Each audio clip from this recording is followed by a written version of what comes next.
Yes. Mhm.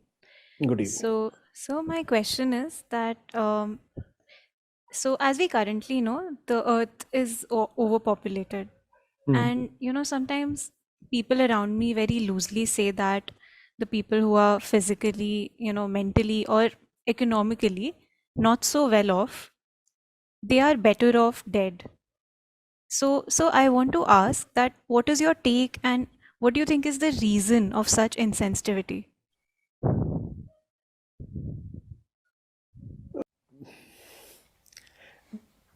Basic lack of love towards life, which is consciousness. What else? This question should be accompanied by the query: how do people manage to kill so many animals for flesh every day? Billions of animals every day. And someone who gleefully gloats over animal flesh and stuffs it in, how far is he from demanding that all the disabled and the poor and the destitute people be simply jettisoned? We are cruel people. We are very animalistic. And if we can't see that, that's just because of our animalism. That's the problem, right? The more animalistic you are, the less you see that you are an animal. And then we are doing that every day. I mean, we call ourselves cultured and civilized and whatnot, and look at the way these trucks and carriers full of chicken and goats and lambs, they uh, weave through our cities. So many times your own vehicle would have stopped behind one of those vehicles that carry those small cells in which chicken are stashed. Have you seen one of them? And you would have seen those birds, and you would have just gone on, continued with your day. That's the kind of people we are. And you visit a great restaurant, a very expensive one, and the more expensive it is, the more you have food items marked with red dots on the menu. In fact, it's becoming difficult to get even vegetarian food, leave alone vegan. I was traveling by this important airlines, and they brought the food menu. This was just 3 days back. I was returning from IIT Guwahati, and happened both ways, to and fro. First of all, there was just one vegan option, and that too was not available. So ultimately, in their vegetarian section, they had chole and paratha, and the paratha too was made of ghee. So I said, just give me the chole, that's all, nothing else, and some salad if you may. That's the kind of people we are. Think of think of an aircraft, a sophisticated piece of technology, huh? Flying at 37,000 feet. Think of that, 37,000 feet above the clouds.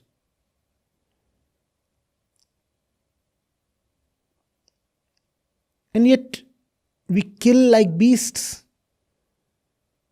That's what it is. In absence of self knowledge, our intellect has fallen prey to the inner beast.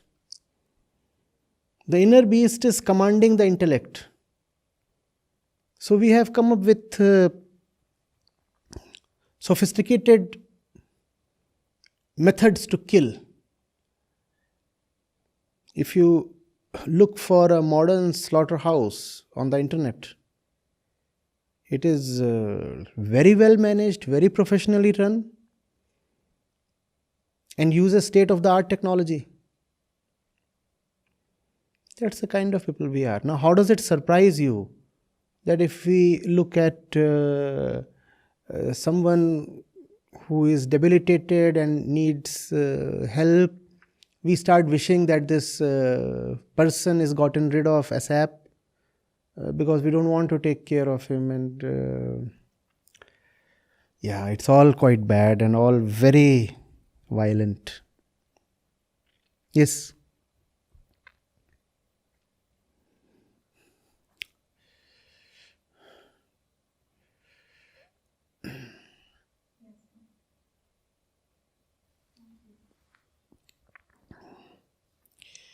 Though there is something I would like to add to this.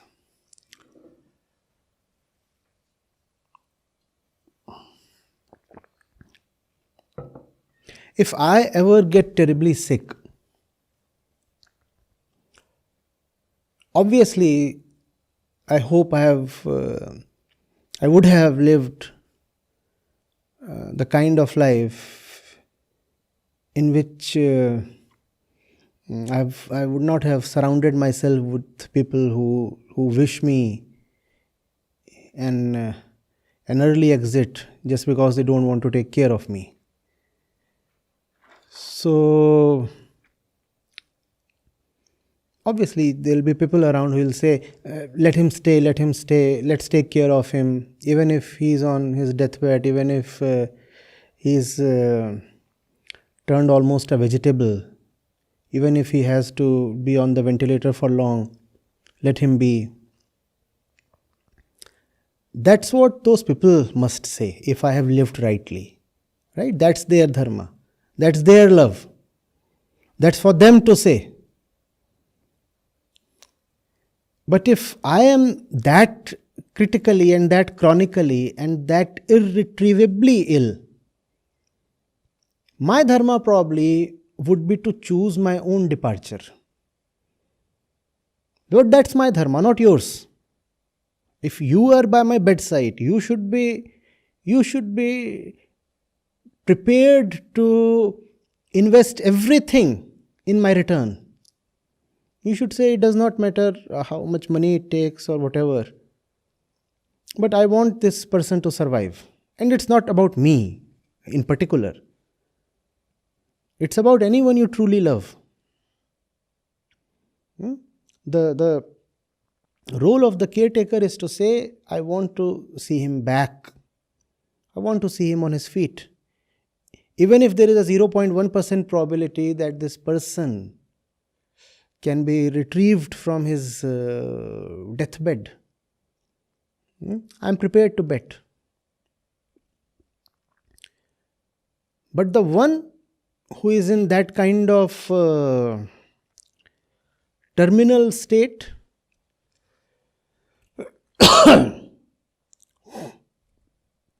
hopeless state, it is upon him to then say, I am choosing to go. But those words must come from the one who is ill, not from the ones who are to take care of him. And both must follow their dharma. The one who is so ill that he sees that there is no point living on. It's just that too much resources are being spent on me, and my life itself is now a waste on the time and energy of so many caretakers. So money is being wasted on me, time, energy is being wasted on me, and my life itself is of no good because I can not do any creative work anymore. He should, all by himself, then say, rather declare that it's time for me to go. Give me a loving and respectable farewell now. I'm going. So it's not as if being compassionate would mean that the society must necessarily be full of old and sick and comatose people. No. If you have a society that has real compassion, and real compassion arises only from true understanding, then the dying one would also have the compassion to say that I want to now go. And I think this is something that each of us must necessarily choose. We are conscious beings, you see, and consciousness is choice. Death is not something that we should ever leave to chance. Just as all scientific progress is a choice to improve the quality of life, and so much progress in medical science is a choice to elongate both the quality and the length of life.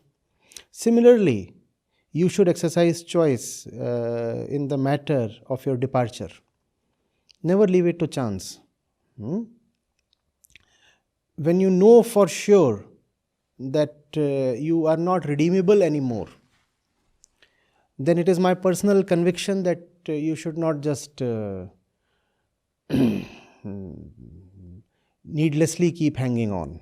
You should have the courage to say goodbye at the time of your choice. Right? That decision obviously cannot be made in a moment of desperation or despondency. You are feeling very ill, or there is a lot of pain, and then you say, I want to die. No, not that kind of a choice. But a very informed and calm choice, made with a still and sound mind.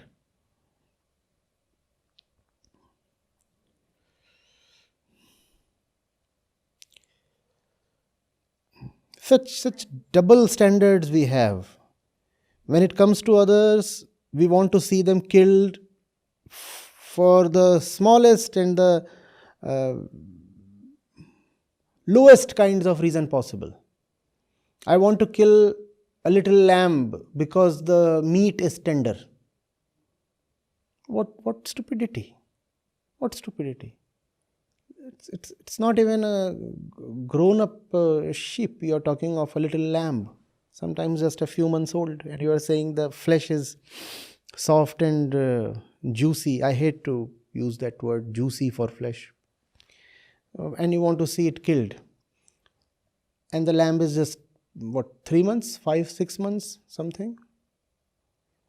And when it comes to your own life, you want to keep hanging on even if you are 95. The 3 months old lamb is to be slaughtered, and you are 95 now. Go! You have overstayed your time. Go! And it's not about being 95, it's about being useless now. And it's not about being useless to the society, it's about being useless to yourself now. You're of no use even to yourself. Half the time you are unconscious. The other half you are preparing to be unconscious. What is this life? Purely on medicines you are surviving. Go. And make an honorable exit.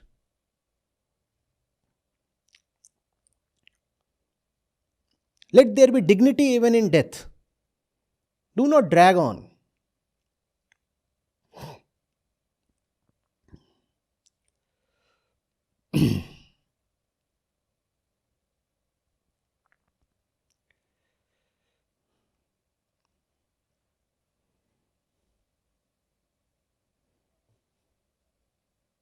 Yes, thank you. Thank you, sir. Hello, sir. I'm Rashi. And following up from the previous question, my question is about euthanasia. As we know, there have been many movies made on mercy killing, and euthanasia has also been legalized in 7 countries now, with Canada recently extending the law to people with mental illnesses. I wanted to know what your views regarding this were, and if you believe that it's morally justified or not. Obviously it is, and it should not even be called as mercy killing. It's a part of your fundamental right to be alive. Today itself, one of your batchmates queried me on Article 21. Article 21 is not just right to live, it's the right to a dignified life. That's what the courts have said, the right to a dignified life. And a dignified life includes the death of dignity. There is no mercy in that. It's my right to die. It's my right to die. Let there be, obviously, I repeat, the decision to depart has to be made in equanimity, in calmness of mind, with due attention, deliberation. It cannot come from an emotional state. It cannot come from a state of pain. It cannot be akin to suicide. There has to be a difference between dying by suicide and choosing a death of dignity. When you say suicide, usually that comes from an impassioned state of mind. Usually that comes when you can no longer bear the suffering that life is. So I'm differentiating this thing, the right to go, the right to depart, just as Article 21 says the right to live. It should include the right to depart. So the right to depart must be a very inalienable human right, a very fundamental right. Yes, it should be there. It should be there, and if we live rightly, then we'll find that we are not leaving our death to chance. I repeat, consciousness is choice. If everything in life must be subject to your conscious choice, then so must be your death. Why must death be random? Why must death be accidental? The more medical science progresses, the more you will have control over everything that is accidental. You see, we have already increased our lifespans so much. Correct? The number of octogenarians and nanogenarians is at an all-time high. We never had so many old people in history. The number of people who are living beyond 100 is rushing into an unbelievably large figure. Average life expectancy in many countries in Europe, for example, is well beyond 80. Even in your own country, it is entering mid-70s. And when we'll have the census, it is due, we'll have more precise figures. So, you have extended life, and it is possible that average life expectancy can be stretched to even 100 or 125. Medical science is at its job. Researchers and scientists are doing what they must. So you can be made to live for many more decades, even after 100. Then it will become even more imperative that you get the right to depart. Choice must not lie only in extending life. Choice must lie also in ending life. Getting it? Life is not just about being able to breathe or see. Life has to be purposeful. When you are alive, there has to be a purpose to life. It's another matter that those who have known life, they say that the purpose of life is to come to a point of purposelessness. All right, at the cost of sounding conceited, that was my own quote. What is the purpose of life? To come to a point where you laugh at this question. Coming to purposelessness is the purpose of life. So there is a purpose. You cannot just randomly start saying that you are purposeless. At your stage where you are, you cannot be purposeless. You ought to have a purpose. And when you find that you are no more in a state to pursue that purpose, come on, tell me, why do you want to live any longer? Hmm? Just lying somewhere like a vegetable. For what?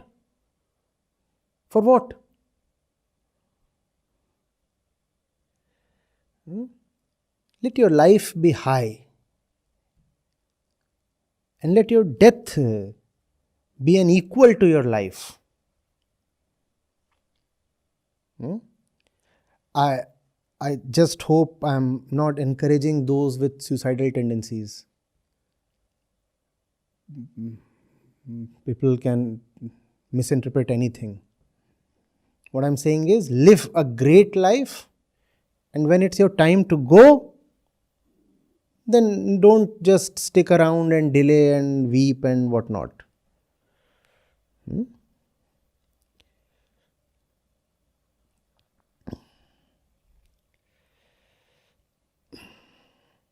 Yes. Thank you, sir.